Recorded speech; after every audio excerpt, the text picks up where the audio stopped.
All right, Larry Krueger here from the Pig and a Pickle Krug Show with a little San Francisco Giant video. We haven't talked a lot of Giants, but we'll do it next.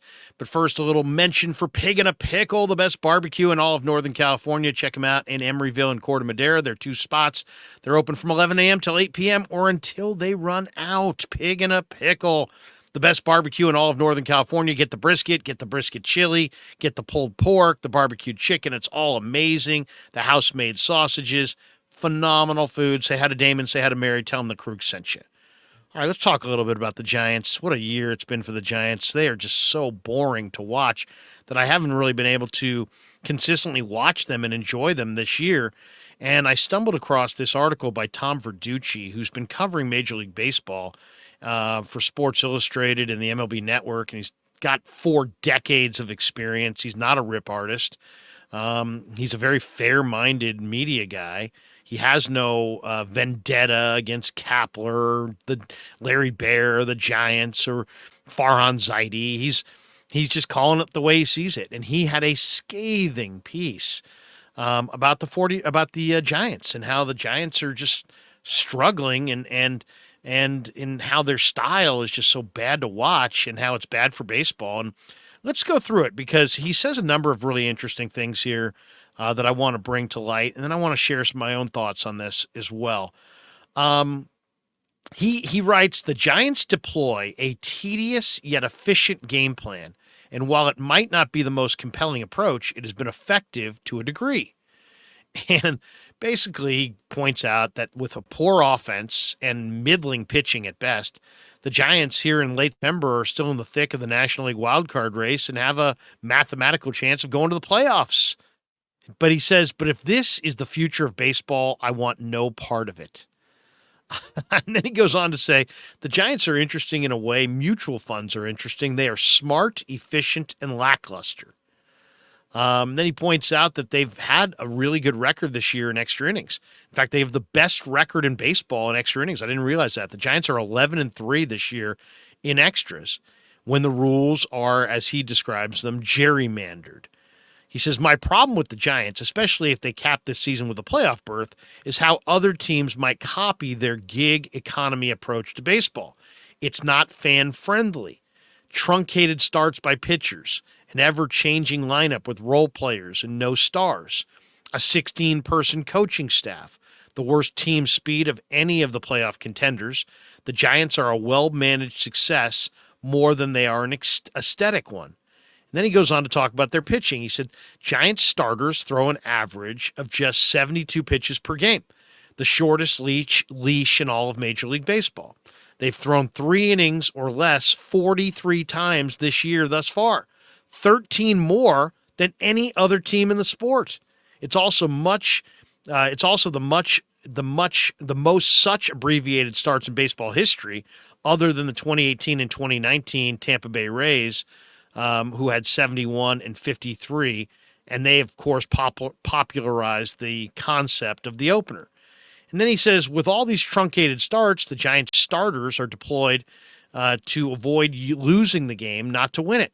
They're 27 and 45. They have a 375 win percentage, an unfathomable rotation record for a team in contention in the last 2 weeks of the season. That's amazing if you think about it, by the way. The Giants are in contention, and yet their starting staff has they're winning 37.5% of their games through their starting rotation. So the worst rotation win percentage by a playoff team is .464 by the 2005 Padres, who went 52 and 60. So if the Giants went to the playoffs this year, they're not going to, but if they had made the playoffs, they would have the worst starting pitching win percentage of any team in the history of baseball.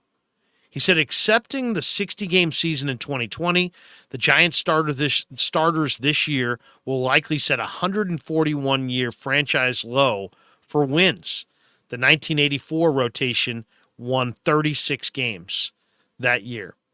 Then he goes on to talk about Kapler's use of the lineup. He says, Gabe Kapler has never used the same lineup more than 4 times.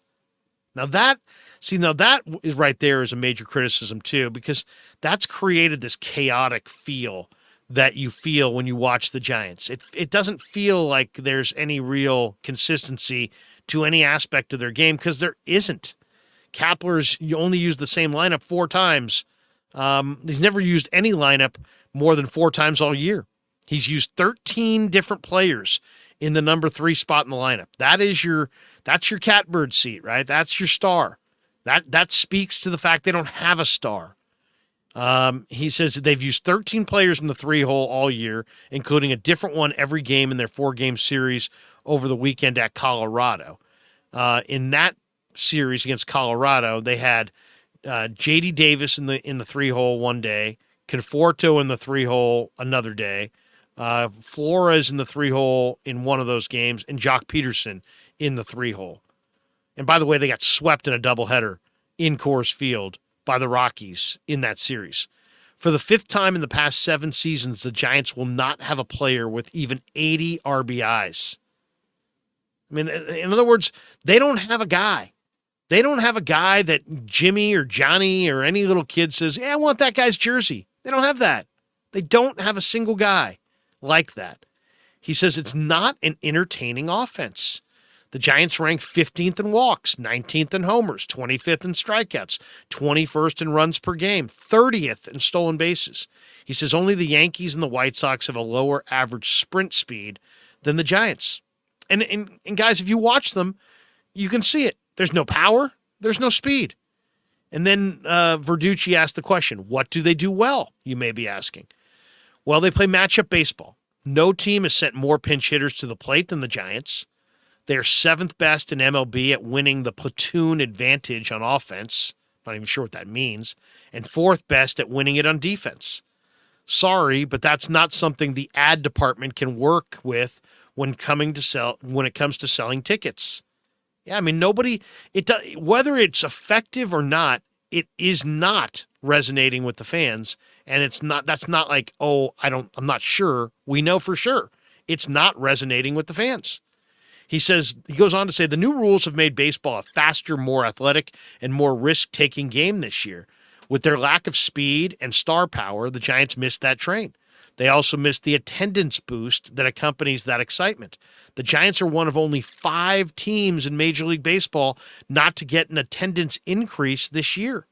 So while everybody else in the sports attendance is going up, the Giants' attendance is going down. He says only the Nationals and the White Sox, both non-contenders all year, have seen a bigger drop. The Giants have lost, now wait for this, this might be the biggest stat in the entire article. The Giants have lost 26% of their paying customers since 2016, which was their last winning team without the COVID-19 restrictions. Of course, they had the amazing season in 2021, which was clearly the outlier. He says Farhan Zaidi has run the Giants as president of baseball operations since 2019. The Giants have never won a playoff series since Farhan has been there. He says the franchise record 107 wins from 2021 looks like an outlier. I'll go even beyond that. It looks like the biggest aberration in the history of modern team sports. He says the team has played 500 baseball in the 2 years since and 1 season prior. Mix in the fact that Farhan has not signed a free agent for more than $44 million. That was the money sent to Carlos Rodon, who they let walk at the end of the year. It has been 9 years since the Giants won a playoff series. 9 years. We're talking almost a decade since they've won a playoff series. That's unacceptable. That is unacceptable for a team that's in the top 5 in revenue in Major League Baseball. You're a top 5 revenue team and you haven't won a playoff series in 9 years. You've been running the team since 2019 and you've never won a playoff series. It's 2023. He says it may not be exciting, but it's a credit to Zaidi and Kapler and the way they've run this mutual fund of a baseball team. It isn't exciting. All right, let me give you some of my thoughts. First of all, 9 years without winning a playoff series is unacceptable. For the San Francisco Giants, in this ballpark, they own their own park.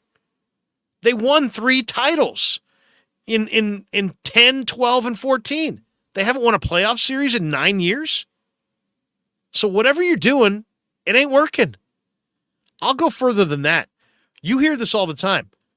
Hey, man, welcome to the show. That's what they call the big leagues, the show. That's what, hey, man, welcome to the show. The Giants are a colossally boring show. And the fact that they've lost 26% of their paying customers since 2016 should be a loud statement directly from their fans to the organization that this cannot continue. It is not an entertaining offense. I love to see a couple doubles and a home run. I like to see offense. To be completely honest, I'd rather watch the Giants on the road than watch them at home, because at home they just don't score at all. It's harder to hit home runs at sea level. You got a big ballpark. It's hard for left-handed hitters to hit it out. And when you don't have any speed and you're not hitting the ball over the fence, at least when they roll into some of these smaller ballparks and some of these warmer venues, they hit a few home runs. So they're more fun to watch. But at home, which is where their fans, have to pay for tickets, it's not a fun watch. It's not an entertaining offense. I mean, that's what Verducci states just blankly. It's not an entertaining offense. And I have to ask the question, what happened to the old song, when the Giants come to town, it's Bye Bye Baby? Remember that? Mays, McCovey, Cepeda? No? Anybody? Matt Williams? Barry Bonds? Will Clark? Anybody? Ellis Burks? Darryl Strawberry? Where's the offense? And then their style of baseball, it's not fan-friendly. If it's not fan-friendly, then it's not a good style, because you're charging money for the tickets. And guess what? People don't have to spend. People go to baseball games. They don't do it instead of paying their mortgage. They use their disposable income to buy baseball tickets. Their disposable income can be spent in a lot of different ways. People don't need baseball like they need air and food and oxygen. They don't. It's not a need. It's not a necessity. And their style of baseball not being fan-friendly, how is that sustainable? How's that a good plan going forward? Let's get to the individuals. I find Gabe Kapler to be the most unlikable manager of all time. I don't know that I've ever heard a player who's played for him that will compliment him on the record.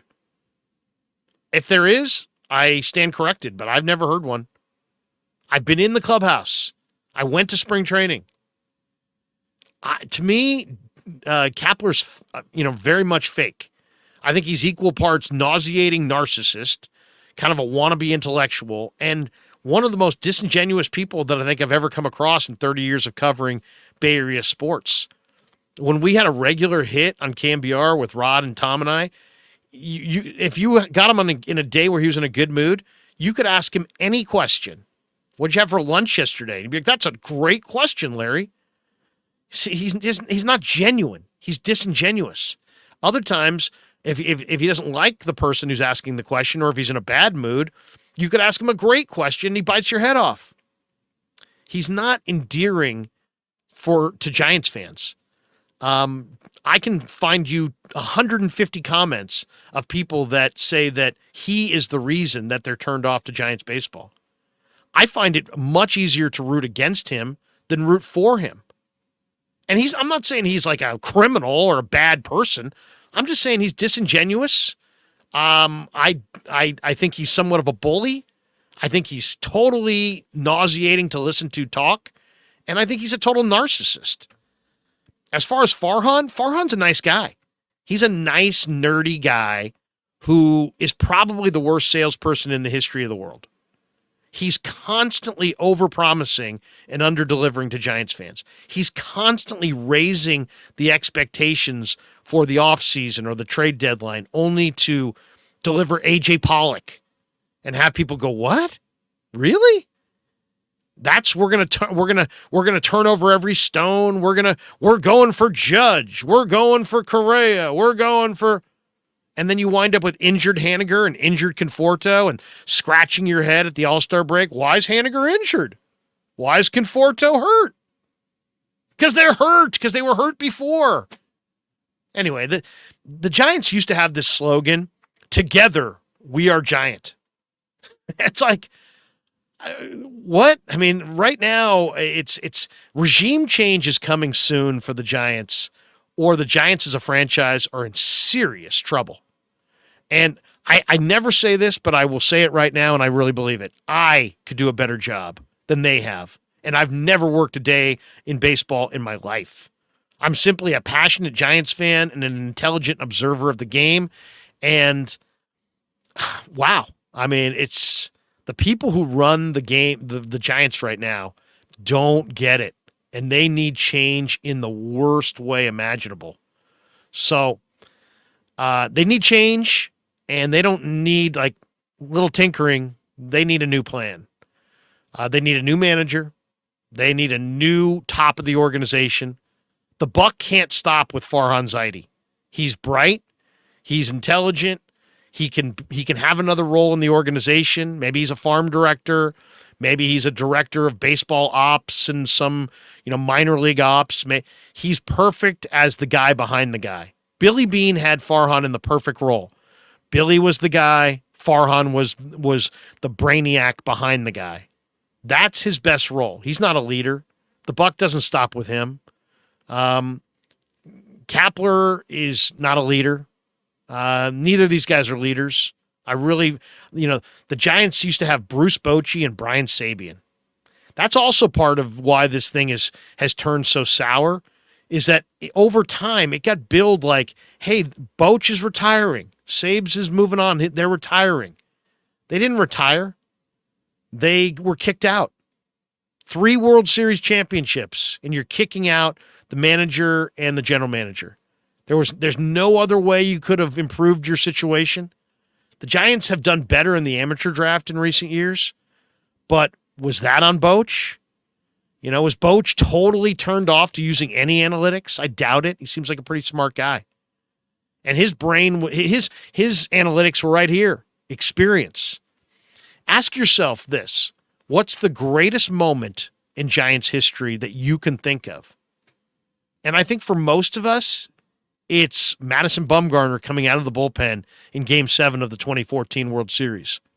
Would this regime have allowed that moment to even happen? I would say no way. No chance. No chance, because that's a decision that's made in your gut. It's not made on the Tandy 5000. It's not made at 2 o'clock in the afternoon. That's made in with your gut as you're watching the man out there do his thing, and you're like, you know what? This guy's going to bring it home for us. We're staying with the big guy on the mound. I don't care what the analytics say.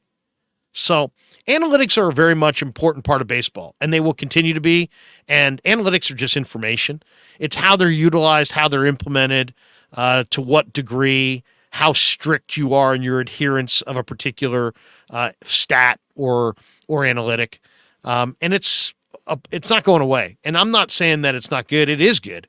It's made the game smarter. And I think Farhan's done a lot of good things for the Giants. But he can't be the leader anymore. And neither can Kapler. And to me, I'll leave you with this one. Verducci, who's not a headhunter, not a overly negative guy in any way, he describes the Giants' plan as tedious yet efficient. This is supposed to be entertainment. It's supposed to be fun. To me, it's the perfect way to describe this regime. Tedious yet efficient. And really, if you're not winning playoff series and you're not commandeering the NL West and you don't have an exciting brand of ball and your attendance is down, is it really all that efficient? Can you claim efficiency as you've lost 1 in 4 Giants fans in the last 7 or 8 years? Tedious. It is tedious. It's been a rough watch all year. I hope the Giants ownership is listening. I love the Giants. I'll be a Giants fan forever. My dad took me to Candlestick. He's no longer with us, but I was 4 years old. And I can remember it like it was yesterday. The band and the pomp and the circumstance and the fun and the vendor, the beer vendors and the Willie McCovey and, just so many great memories of my childhood. There's so much tied to going on the ballpark bus to the ballpark, and it's so much a part of my being is being a Giants fan. I'll never be a fan of any other team. I will always be a Giants fan, and I want the best for the Giants, and I want the best for Giants fans. But tedious yet efficient, that's this regime. We can do better. All right. Thanks for watching the video. Thanks to Pig and a Pickle for being the title sponsor of The Krug Show. Thanks to all you guys for supporting The Krug Show on YouTube.